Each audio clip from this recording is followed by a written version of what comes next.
What is going on, YouTube? This is Greg with Girder Music. I've got my cigar. I've got some orange Gatorade today, no sweet tea.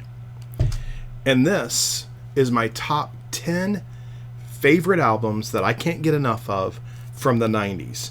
Not only can I not get enough of them, they might just be my all-time favorite albums from the 90s.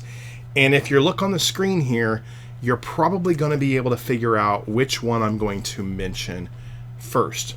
But before I begin, could you do me a huge favor? If you like these videos, you want to see more of these videos, could you hit that subscribe button below? That would mean the world to me. We're trying to get to 1,000 subscribers, and we're inching our way there, but with your help, I can get there. So right now, do not wait. Press subscribe.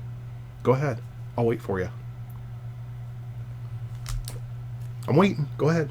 Subscribe. You don't have to like the video till it's over, so just subscribe. All right, so let's get into it. My favorite top 10 albums I can't just get enough of, but there's one band that I had to put 2 albums on.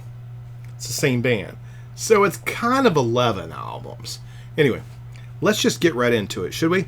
The first band, Bride. And the album, Snakes in the Playground. As you can see right over here, I'm proud to display it. I love it. Bride Snakes came out in 1992, and of all the 90s albums, this has got to be the one I probably love the most. Some of these are going to be Christian rock. Some of them are going to be Christian metal. Some of them might be like AOR, hard rock. Some of them are going to be even harder than that. So it's no particular style. It's just my favorite 10. I can't get enough of. There's a couple in here that are going to surprise you, but this should not surprise anybody. This is one of the elite albums. We recently put this thing out on vinyl. As you can see here, it's in a beautiful, beautiful marble colored vinyl. It's like a red with a black swirl in it. It's got a massive poster inside. I did another video on that. You can see that below where I talked about both the Bride albums, Kinetic Faith and Snakes in the Playground. And I think you guys would love this album. It's a quintessential 80s metal. Some fluctuates into hard rock. You can be nitpicky, but this is probably my all-time favorite 90s album. My second favorite, I don't know if this is going to surprise anybody, but man, I tell you, I think I did the video before. I don't know if I mentioned one of the band's albums, but this album here is got to be I'm just going to show you the Mastodon Lafcadio. This Mastodon Lafcadio, this thing came out in 1990. It was right off the heels of their 1989 It's a Jungle Out There, which I should have if I didn't, and I think I did, but I might be wrong. I don't know. Have to go watch the video again. But I meant to put that in, so I should have taken something off because that It's a Jungle Out There was stunning. But man, this is my favorite one from the 90s. It's the only one that they did in the 90s. They put out a Mastodon 3 much later, but this song has Holiest One, Life on the Line, Run to the Water, When It All Comes Down, Taken Down Below. This album is a John Elefante exquisite piece of work. It's in a purple record. Actually, here, let me lift my screen up because I think you can see it. See it right up there? Right over there? It's a beautiful purple swirl album, and I'll tell you, it's amazing. This album is incredible. We also put this thing out on gold disc, so if you're looking for it, I'll put links down below to where you can grab some of these albums if you're looking for them. There's not many of the Lafcadio vinyl left. We did a limited run, but I'll tell you, I told myself I'm not going to do these things in any particular order, but the first 3 or 4, man, they're definitely in order. I mean, this is my favorite. This one would be my second. Now, this album, it's interesting how many people I've talked to that didn't listen to this band or didn't know this band, but it is one of the greatest albums that came out in the 90s. This is Brave Battle Cries. It came out in 1992. And I'll tell you, if you want to hear a stunning album, that just is still as great today as it was back then. I'll tell you, I spin this thing all the time, and I absolutely love it. We have it on vinyl and CD. We reissued it. And when did we reissue it? Last year we reissued it. And this one's a red one. I think if you look up above me, it's on the other side. Yeah, so you can see the red one up there. Yeah, there's the other one. But I'll tell you, this is great music. Forget how it looks, right? And the front cover with the long hair, it's all really cool. Dude, I'm telling you, the music's great. It's great. Like, these guys got hooks that just don't stop. They got guitar prowess, and that vocalist, man, let me tell you, these guys are just absolutely amazing. Here's the back of it. You guys are going to love it. You need to go listen to this album. You need to listen to this album. It has got such great stuff on it. And I'm telling you, it's like my third favorite album from the 90s. All the music that came out in the 90s. Switchfoot and Skillet and 7 Day Jesus and all the other bands that started with an S that I'm not thinking about. Stryper had a 1994 album against the... This is number 3. It is. Okay, this not like I don't know which. Man, putting them in order is so hard, but I'm gonna have to go with POD, Fundamental Elements of Southtown, which was, I mean, this album. When did this thing drop? I just know it was in the 90s. Was it 90? 93? Man, 93. They make this stuff so. It can't be 99. Guess it could be. Did Satellite come out in... Satellite came out on September 11th, 2001. How's that for a date for you? Man. But I'll tell you, this is the POD album that I love. Satellite was amazing too, but this album... Gosh, I mean, I can't get enough of it. That it's got a little bit of... it's got that California... vibe in it. It's got that real hard rock edgy feel, but there's a little bit, the way Sonny sings has a little bit of almost rap or hip hop overtones, but I don't want to say that because there's no rap or hip hop on this album. Just the way he delivers in more of a talking voice than a singing voice. And the way he kind of screams, they get into some really hard stuff here, and then they scaled it back a little bit for Satellite. They had albums that came out before, but I tell you, Set Your Eyes to Zion, Lie Down, Bullet the Blue Sky, that was that U2 song that they did, which they just did this heavy version of that song that's so great, and Hollywood and Southtown, which are the first 2 songs of this album. This album, man, we've been trying to license this thing. I want to put it out on vinyl. Hasn't happened yet. Anyway, okay, Holy Soldier. They had Last Train as well in the 90s, but man, this Holy Soldier album that dropped in 1990 was the quintessential AOR, epic guitar solo, screaming vocal. If you know Holy Soldier, that will help you understand The Brave. Kind of the same kind of vibe, same kind of... If you love Holy Soldier, you're going to love The Brave. They are that good. If there's one album I need to promote in this video, that's that Brave Battle Cries. There's nobody that's listened to that that's come back to me and said, Craig, you steered me wrong on that one. Nope. I'm going to tell you. I just want to go listen to it. And something happened that can't happen. And my cigar went out. Here we go. All right, so we went through Bride Snakes, Mastodon Lafcadio, The Brave Battle Cries, POD, Fundamental Elements of Southtown, and now the 1990 Holy Soldier album with Stranger. Go ahead, sing it. I mean, See No Evil, When the Rain Comes Down. That last song, We Are Young, We Are Strong, is an amazing album. There's not a bad song on here.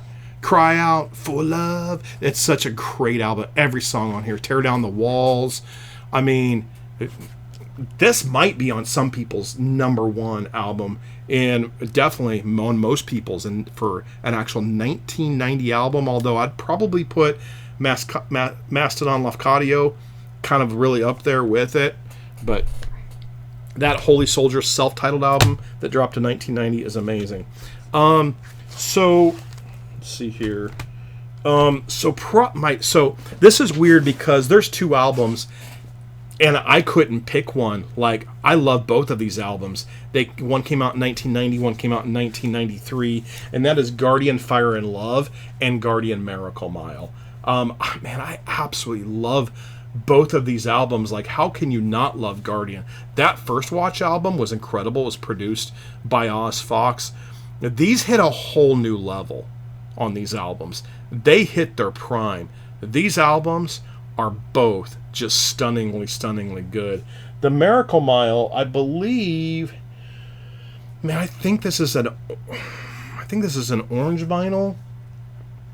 I could be wrong. It could just be black. But here's the back. So Guardian Fire and Love, this one dropped in 1990 as well.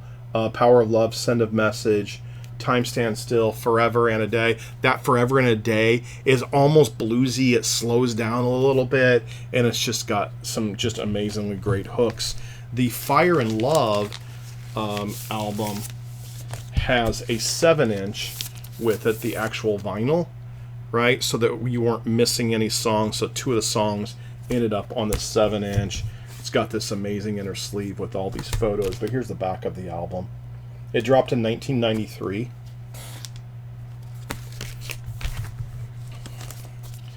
All right, so that brings us to, let's see, we've gone 1, 2, 3, 4, 5, 6 albums, 6. And I have 6 albums in front of me, which would make it 12. So we said it's 10, so I'm going to have to leave 2 of these out, which is going to be really hard to do. But we are not leaving out Ken Tamplin. So Soul Survivor came out in 1991, which is Ken Tamplin's first album that he dropped. But this Ken Tamplin Green album came out in 1994 and is superior, in my opinion, to Soul Survivor. This one has the song Slave Trade on it, and here I'll just kind of show you the songs. We put a whole write-up here. Let me read this. Ken Tamplin is a Christian rock singer and world-renowned vocal coach. He has been compared to Lou Gramm, Paul Rodgers, David Coverdale, and of course his cousin Sammy Hagar. Many consider his playing, songwriting, and production to rival the best names of the industry. With over 30 years of touring experience, Ken has been invited to sing for bands such as Motley Crue, Foreigner, INXS, Doobie Brothers, ELO, Black Sabbath, AC/DC, Peter Frampton, and Journey. That is some good company right there. Ken's band Shout recorded 3 albums. It Won't Be Long, In Your Face. It goes through this whole write-up on Ken Tamplin. He also recorded under the name Magdalene, as well as numerous solo projects such as Axe to Grind, Soul Survivor, In the Witness Box, which is another great album. It's the white one with the black on the front. I think that came out after this one. That's also a really great album. It's a really heavy album. This album's heavy too. This guy can absolutely shred. He might be better than his brother Sammy Hagar. Sammy's got a crazy great vocals. His cousin, not his brother. But I mean, Ken Tamplin, this guy has vocals that just don't stop. You want some hard driving, heavy hitting music with amazing killer vocals? Look no further than Ken Tamplin. Should we put it out on vinyl? That's the question. Because I've thought about doing it. I love this album so much. I might put it out on vinyl just so I can listen to it back here. This doesn't work really well on my turntable. All right. So that's number 7. Oh, man. I don't know how to do this.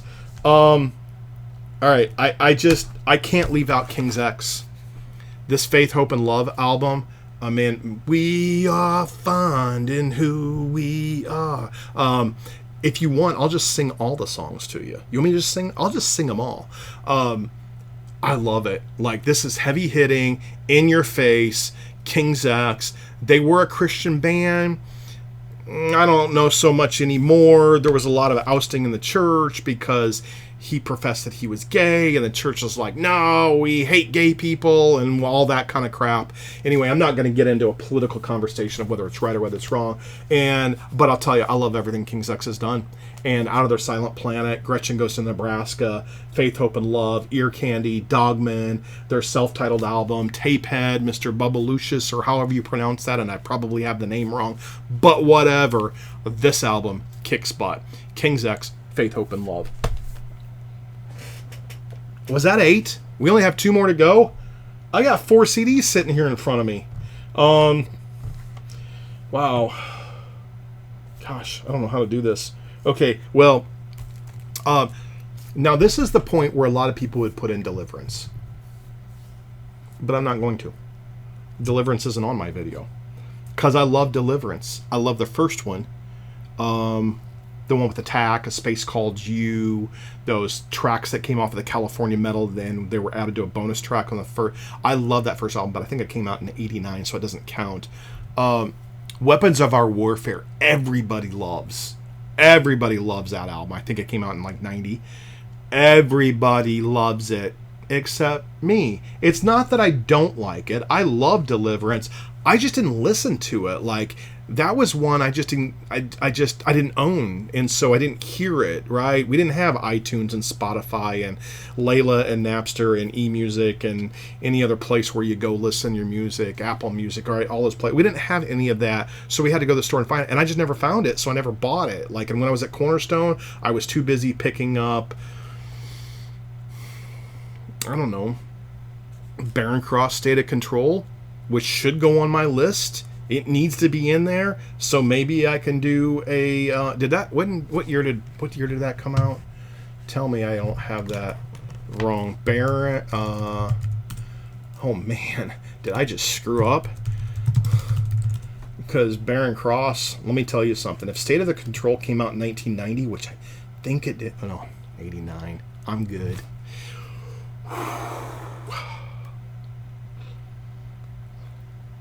I thought I left off one of the, keep using the word quintessential, one of the greatest hard rock albums that there was, metal albums, heavy, hard-hitting album, call it what you want, hair metal, I don't know, but it came out in 89. Okay, Saved by the Bell, but I love Betrayal, The Passing. Now, Renaissance by Death, which also came out, around the same. This came out in 93, so I think that one came out, 92? This is also, or that one is also a great album, that first one, Renaissance. But I just particularly love the vocals. I love Chris Ackerman's vocals on this. He was just beginning on that album. He kind of started there. This Betrayal album, man, it has a little bit of an industrial feel, but it's straight up thrash, with some industrial influences, some Circle of Dust, Brainchild, Mortal-like influences in this. It's not an industrial album. It's definitely a thrash album. But here's the back of it and all the songs. Man, there's just not a bad song on this. I keep jamming to this thing in my car. So we put this thing out on CD. We also put it out on vinyl. I think we might have a copy or two that got returned to us that was supposed to be overseas and it got sent back to us. So you might find this on vinyl on our website. It's expensive just because there's only like 2 left in the entire world. But now becomes the real problem, guys. I have 3 albums sitting here in front of me. So what I'm going to do, I'm going to show you the next one I would pick. And then I'm going to show you the other 2 that are sitting here that I think would be great. But I have to put Angelica, Walking in Faith, Hold On. Jerome Mazza, who sings on this album, has such great, clean, smooth vocals. He went on to form the band Pinnacle Point, which we have on the site. You can purchase. We have a Jerome Mazza self-titled also on the site. But this Dennis Cameron, Jerome Mazza album is incredible. Here's the inside. I'll just open up the inside. You can see a picture of Dennis Cameron and the disc. This had Walking in Faith, Hold On, All I Can Do, Soul Search, Time and Time Again, Sing and Shout, Set Me Free, Not Too Late, Bring Into Being, and Harvest. it's way more melodic than their first one, right? Even though their first one had Rob Rock on every song except for the last one. The last one, Face to Face, was sung by Ken Tamplin of Shout, and that Tamplin album I showed you, he actually sang the last song on the first Angelica, and Rob Rock sang all the other songs. Then they moved to Jerome Mazza for this vocalist, because Angelica's was really the kind of the brainchild of Dennis Cameron, the guitarist. So incredibly ripping, shredding guitars on this, really clean vocals, and I mean it's an AOR hard rock masterpiece. So all right, the other two albums, or really three, because I got a vinyl sitting up here too, that I wanted to include on the list, but I didn't. But that was the list. That was 10, really 11 albums because of both of those Guardians. But both of these albums, the Neon Cross and Fighter Bang the Drum, man, I just love these. On this Neon Cross, you know, we put those those California metal songs. We put them on here as bonus tracks, as you can see.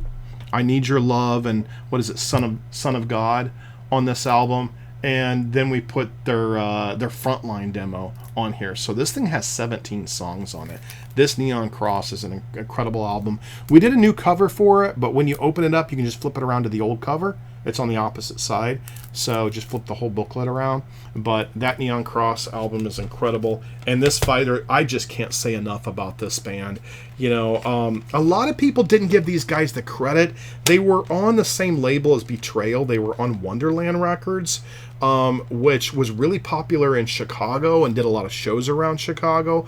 But outside of Chicago, they didn't play a ton out. They played some festivals, but really small shows, so a lot of people didn't get a chance to see them. But Amy Walter was the lead vocalist, but then I believe it was her brother, maybe it was her husband. And then was it Billy Heller that played guitar? I'm gonna scroll this up.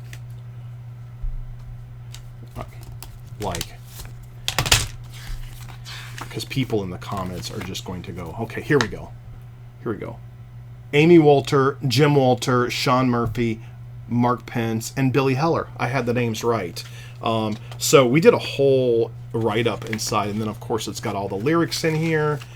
It's got a really cool photo of the drum. We're banging your drum, let your freedom ring. That song alone, which is actually, I think it's sung by Jim, Amy's husband, on it, is such a heavy hitter, such a great album. And then I also, because I was considering this one, so if this was a top 20, all of these would have been in my top 20. It's not, so these are just bonus stuff. That Recon Beyond Enemy Lines, I absolutely love this whole album, man. In the Beginning, and Lost Soldier, and Ancient of Days, and Choose This Day, and Dreams, and Take Us Away, and Holy is the Lord. I mean, the songs just don't stop. This is an incredible album as well. So there you have it.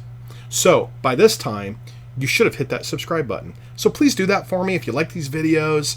You like me smoking these stupid cigars that has nothing to do with anything. But I would really, really appreciate it, because we want to put up a bunch more videos, but I want to bring you guys content that you like. So if you like this content, if you like seeing these videos, please hit that subscribe button below. Go check out the links in the video below as well, because I think you're really going to like a lot of this music. Most of this stuff is available for sale on girdermusic.com. And that's it, folks. You guys be well. Have a wonderful day. I'm going to go listen to Fighter Bang the Drum. See ya.